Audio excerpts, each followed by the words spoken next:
సాత్యకి శ్రీకృష్ణుడి యొక్క సైన్యంలో వాడు కాదు. అక్కడ కృతవర్మ ఉన్నాడు కదా, మరి కృతవర్మ కూడా యాదవుల్లో వాడేగా. మరి ఆయన దుర్యోధనుడి పక్క వచ్చాడు కదా. అంటే యాదవుల్లో 4 వంశాలు ఉన్నాయి. యదు, కృష్ణి, భోజ, అంధక. ఆ అంధకులకు వాడు చేకితానుడు, భోజుల్లో వాడు కృతవర్మ, కృష్ణుల్లో వాడు సాత్యకి. ఇట్లా ఉన్నారు వేరువేరుగా. శ్రీకృష్ణుడి సేన ఏదైతే ఉంది, శ్రీకృష్ణుడికి సొంత సేన ఉంది, వాళ్ళ నారాయణ గోపాలురు అంటారు.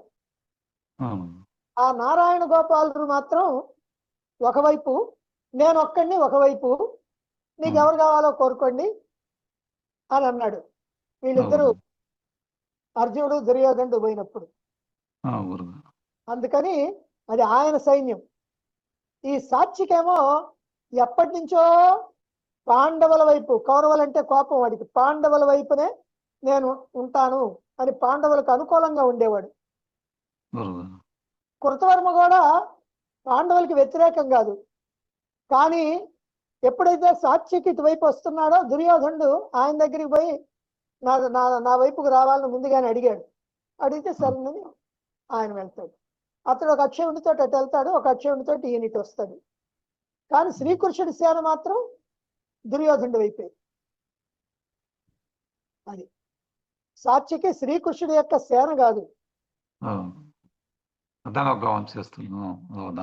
ఆయన ఒక వీరుడు. శ్రీకృష్ణుడి యొక్క మేనల్లుడు అభిమన్యుడికి విద్య నేర్పినటువంటి వాడు.